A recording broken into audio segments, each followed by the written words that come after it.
ستار صاحب آپ کی میموریز کیا رہیں؟ اگر ارشد شریف صاحب کی بات کی جائے، ایک بڑا ان کا گلوریس کریئر رہا ہے جرنلزم کے اندر. آپ کی تو کتاب کا پریفیس بھی ڈسکس کر رہا تھا ان کو، تو آپ کس طرح سے جو ان کی میموریز ہیں ان کو ریوزٹ کریں گے؟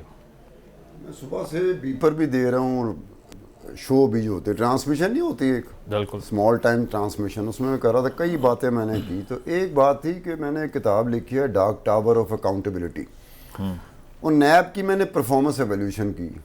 تو میں نے 11 ہمارے اینکر پرسن اور جرنلسٹ ہیں ان کے پرویو لیے تھے کہ آپ کو مجھے پرویو چاہیے. تو 17-18 پیجز کا جو پریفیس آف بک ہوتا ہے نا، وہ میں نے سب کو بھیجا تھا. تو سب سے پہلے تو انصار عباسی نے بھیجا. دوسرے نمبر پہ آئے تھے نا، وہ ارشد شریف صاحب تھے. ارشد شریف نے کیا کیا تھا، ایک مجھے واٹس ایپ پہ اس نے پریویو بھیجا، ایک انہوں نے بنا لیٹر ایڈ پیڈ پہ بھیجا. اچھا. تو میں نے ارشد شریف کو فون کر کے پوچھا، میں کہا یار آپ کا پریویو تو مل گیا تھا، یہ لیٹر ایڈ پیڈ پہ کیوں؟ انہوں نے کہا کبھی آپ کو شاید دکھانے کی ضرورت پڑ جائے. اب کبھی پتہ نہیں کس چکر میں دکھانے کی ضرورت پڑ جائے. اس کے بعد ارشد شریف نے کم از کم 5-6 دفعہ مجھے فون کر کے کہا کہ ستار خان صاحب آپ کی نیب کے اوپر جو کتاب ہے جس پہ میں نے پریویو لکھا ہے وہ آ گئی کہ نہیں آ گئی. تو میں نے ارشد شریف کو کہا کہ میں امیزون میں دے رہا ہوں، امیزون کینڈل میں دے رہا ہوں، اس کے بعد کتابی شکل میں. انہوں نے کہا کتاب ضرور ہونی چاہیے، امیزون میں آئے نہ آئے، کتاب ضرور ہونی چاہیے. تو یہ تھا کہ اس کا کنسرن دیکھیں کہ لیٹر ایڈ پیڈ پہ کسی اور نے نہیں دیا. مثلا حامد میر کا بھی پریویو ہے، نجم سیٹھی صاحب کا بھی ہے، رؤف کلاسا صاحب کا بھی ہے، اپنا اور بے شمار ہیں لوگ. لیکن ارشد شریف کا اگر وہ کتاب، میں نے کتاب لکھی ہے، میری کتاب ہے، وہ پرفارمنس ایویلیوشن نیب کی ہے. اب ارشد شریف کے پریویو دیکھ لیں آپ، اور پھر ساتھ یہ دیکھ لیں کہ ارشد شریف کے بارے میں ایک خاص قسم کا ایک شبہ جسے میں کہوں گا، شک بنتا ہے کہ وہ اس طرف کے تھے. میری کتاب تو بالکل ڈیفرنٹ ہے. میری کتاب تو یہ جو آج کل ہو رہا ہے نا کہ قوانین میں ترمیم کر دی جائے نیب کی، میں تو کہتا ہوں بڑا سا تالا لے کے تو نیب کو تالا لگا دیا جائے.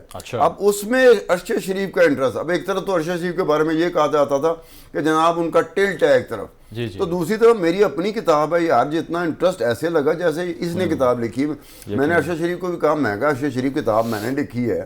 4-5 دفعہ آپ نے فون کر کے پوچھا، تو انہوں نے کہا یہ پرفارمنس ایویلیوشن نیب کی آج تک نہیں ہوئی، یہ آپ ہی کر سکتے تھے. صحیح. اب یہ ارشد شریف کا جو ایک آتے ہو نا کہ سکرین پہ آتا ہے بندہ، اگر اس کی وجہ سے کسی سیاسی جماعت کو بہت فائدہ ہوا اور کسی سیاسی جماعت کو بہت نقصان ہوا، تو ایک بات ذہن میں رکھ لینا، ارشد شریف ہمیشہ پریفرنس دیتا تھا فیکٹس کو، ڈاکومنٹس کو، دستاویزات. انویسٹیگیٹو ان کی ایک اپروچ تھی. بالکل ٹھیک کہا آپ نے. آسمہ صاحبہ، اگر اوور آل پاکستانی جرنلسٹ کی ہم بات کر لیں تو اتنا انڈینجرڈ کیوں ہیں؟ کیونکہ ٹھیک ہے آسمہ صاحبہ سے بھی بات کریں گے. ستار صاحب آپ سے یہی سوال کہ کہا جاتا ہے IFP کی طرف سے، یہ سٹیٹس بھی ہیں، فیکٹس بھی ہیں، کہ پاکستان 5واں سب سے خطرناک ترین ملک ہے صحافیوں کے لیے. تو اوور آل جو سیکیورٹی ہے جرنلسٹ کی پاکستان کے اندر، اسے کیسے انشور کریں؟ کیا وجہ ہے کہ یہاں پر صحافی جو ہے محفوظ نہیں ہیں؟ بے شک اوورسیز یہ ماجرا ہوا ہے سارا، لیکن اوور آل کنڈیشن کی اگر ہم بات کریں، اب سار عالم صاحب کا کیس بھی آپ کو یاد ہوگا، ان کو گولی لگی لاسٹ ایئر. بہت سے واقعات ایسے ہوئے.